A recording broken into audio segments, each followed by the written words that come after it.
Pendidikan memegang peranan esensial sebagai landasan utama untuk membangun bangsa yang maju dan bermutu. Sayangnya, pandemi COVID-19 yang menguncang dunia menjadi pemicu utama dalam perubahan kurikulum pembelajaran terbaru. Pandemi ini menyebabkan terjadinya krisis terhadap pembelajaran. Sebagai respon terhadap tantangan tersebut, Kementerian Pendidikan, Kebudayaan, Riset, dan Teknologi Kemendikbudristek meluncurkan kurikulum Merdeka. Meskipun demikian, implementasi kurikulum Merdeka ini di lapangan menghadapi berbagai fenomena dan permasalahan yang menghambat implementasinya. Oleh karena itu, kami telah melakukan wawancara di salah satu sekolah dan berikut adalah cuplikannya. Yang pertama, bagaimana penerapan project based learning atau pembelajaran berbasis proyek di sekolah ini itu gimana sih? Sekarang kita sedang bersama dengan Wakil Kepala Sekolah Bidang Kurikulum. Silakan menyimak dengan baik. Oke, pertama kalau pembelajaran berbasis proyek sebetulnya sebelum kurikulum Merdeka itu dibuat sih kita udah terapkan, terutama pada masa COVID. Kita udah buat itu, terus kebetulan setelah COVID ada kurikulum Merdeka, ya udah kita tinggal lanjutkan. Penerapannya bagaimana sejauh ini sih di beberapa mata pelajaran bisa terakomodir dengan baik, tapi di beberapa mata pelajaran tidak bisa menggunakan hanya proyek saja. Tetap ada beberapa kebutuhan yang harus menggunakan ujian tertulis. Contohnya untuk bahasa Inggris Indonesia Mandarin, karena ada kemampuan menulis dan lain sebagainya. Jadi tetap harus ada ujian yang paper based. Jadi tidak hanya proyek. Tapi untuk mata pelajaran lain, math, science, dan beberapa mata pelajaran lain sih masih bisa diterapkan dengan baik. Bahkan yang bukan menarik ya, yang salah satu benefitnya adalah kalau project based learning itu bisa kolaborasi antar mata pelajaran. Jadi membuat siswa nggak terlalu banyak ujian, bisa mengurangi jumlah ujian yang mereka kerjakan. Itu sih.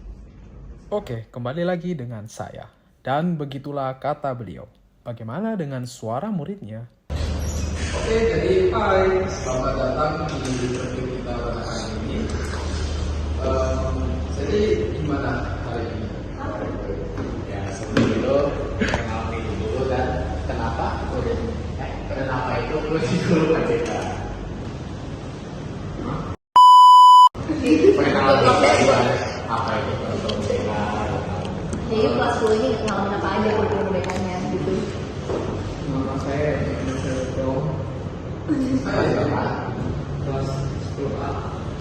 Dan menurut saya kurikulum Merdeka itu sama aja lah, cuma ada disesuaikan dikit. Ini belajar semuanya ya kelas 10. Sebenarnya lewat sih. Lalu ulangan itu jadi sedikit sama belajar yang susah jadi lebih gampang lah. Kurikulum yang lebih apa ya, campur gitu loh. Ini udah ada jurusan. Ada lebih ke, kalau kalian kan dulu IPA IPS, kita ini bisa campur, bisa pilih IPA, bisa pilih IPS. Jadi misalnya bisa pilih sosio, itu bisa campur sama kimia dan campur sama fisika. Ini campur atau Campur. Tapi dari awal pilih itu udah dibilang kalau bisa pilihnya full IPA atau full IPS. Tapi kalau misalnya mau gabung pun itu disuruh pilih yang mayoritas mungkin IPA atau mayoritas IPS. Yang berlawanannya itu cuma satu atau satu aja sih. Jadi nggak lebih ke prioritasnya. Dari kelas 10 sampai kelas 11 Merdeka. Iya, kelas 10 itu kurikulum Merdeka, sekarang juga Merdeka. Bedanya kalau 10 itu cuma ada P5 yang rasanya Merdeka, kayak kurikulum Merdeka. Tapi kalau sekarang lebih ke bisa pilih banyak pelajaran, terus sama ada P5 juga. Kalau cara guru ngajar sih pas kelas 10 seperti biasa, karena memang nggak lebih kelas, jadi semua pelajaran itu harus dipelajarin. Tapi kalau sekarang kelas 11 mungkin lebih kerasa karena